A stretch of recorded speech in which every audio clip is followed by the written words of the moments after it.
കോളയുടെയും പുകയില ഉൽപ്പന്നങ്ങളുടെയും GST വർദ്ധിപ്പിക്കാൻ ശുപാർശ. നിലവിൽ 28% നിന്ന് 35% വർദ്ധിപ്പിക്കാനാണ് ഗ്രൂപ്പ് ഓഫ് മിനിസ്റ്റേഴ്സ് റിപ്പോർട്ടിലെ ശുപാർശ വന്നിരിക്കുന്നത്. ബൽറാം നെടുങ്ങാടി അപ്ഡേറ്റ് ചെയ്യും. ബൽറാം, വിവരങ്ങൾ. SKN കോള ഒപ്പം തന്നെ പുകയില ഉൽപ്പന്നങ്ങൾ എന്നിവയുടെ GST സംബന്ധിച്ച് ഒരു സ്ലാബ് കൂടി സൃഷ്ടിക്കാനുള്ള നിർദ്ദേശമാണ് ഗ്രൂപ്പ് ഓഫ് മിനിസ്റ്റേഴ്സ് മുന്നോട്ട് വച്ചിരിക്കുന്നത്.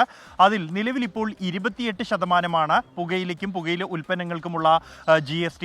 അത് 35% വർദ്ധിപ്പിക്കണം എന്ന നിർദ്ദേശമാണ് മുന്നോട്ട് വച്ചിരിക്കുന്നത്. ഇതോടെ ഈ അവശ്യ സാധനങ്ങളുടെ വില പിടിച്ചു നിർത്തുന്നതിനായി ചില GST കുറയ്ക്കുന്നതടക്കമുള്ള നടപടികൾ സ്വീകരിച്ചിരുന്നു.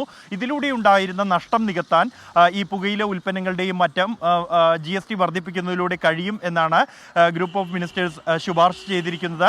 ഡിസംബർ 21-ന് രാജസ്ഥാനിലെ ജയ്സാൽമീറിൽ ചേരുന്ന GST കൗൺസിൽ യോഗത്തിൽ ഈ സമിതിയുടെ ശുപാർശ ചർച്ച ചെയ്യും. ആ ചർച്ചയിലായിരിക്കും ഇതുമായി ബന്ധപ്പെട്ടുള്ള അന്തിമ തീരുമാനമെടുക്കുക.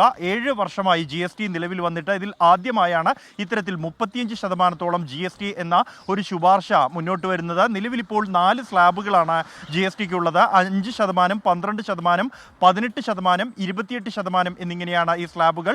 ഇതിലൂടെ 35% എന്ന ഒരു 5ാമത്തെ സ്ലാബ് കൂടി നിലവിൽ വരുന്നുണ്ട്. ഇത്തരത്തിൽ 148 ഉൽപ്പന്നങ്ങളുടെ വില വ്യത്യാസം സംബന്ധിച്ചുള്ള ശുപാർശകളാണ് ഈ ഗ്രൂപ്പ് ഓഫ് മിനിസ്റ്റേഴ്സ് മുന്നോട്ട് വച്ചിരിക്കുന്നത്. ഇതോടൊപ്പം തന്നെ ശ്രദ്ധേയമായ ഒരു കാര്യം, റെഡിമെയ്ഡ് വസ്ത്രങ്ങളുടെ വില സംബന്ധിച്ചും അതിൻ്റെ GST സംബന്ധിച്ച ഒരു പ്രത്യേക പട്ടിക തന്നെ ഈ സമിതി മുന്നോട്ട് വച്ചിട്ടുണ്ട് എന്നുള്ളതാണ്. 1500 രൂപ വില വരെയുള്ള ഉൽപ്പന്നങ്ങൾക്ക് 5%, അതിന് മുകളിൽ 12%, 10,000-ന് മുകളിൽ വരുന്ന ഈ റെഡിമെയ്ഡ് വസ്ത്രങ്ങൾക്ക് 28% എന്നിങ്ങനെ ഒരു ശുപാർശയാണ് മുന്നോട്ട് വച്ചിരിക്കുന്നത് ഈ സമിതി. ഇക്കാര്യങ്ങളിലെല്ലാം തന്നെ അന്തിമ തീരുമാനം GST കൗൺസിൽ യോഗത്തിലായിരിക്കും ഉണ്ടാകുക.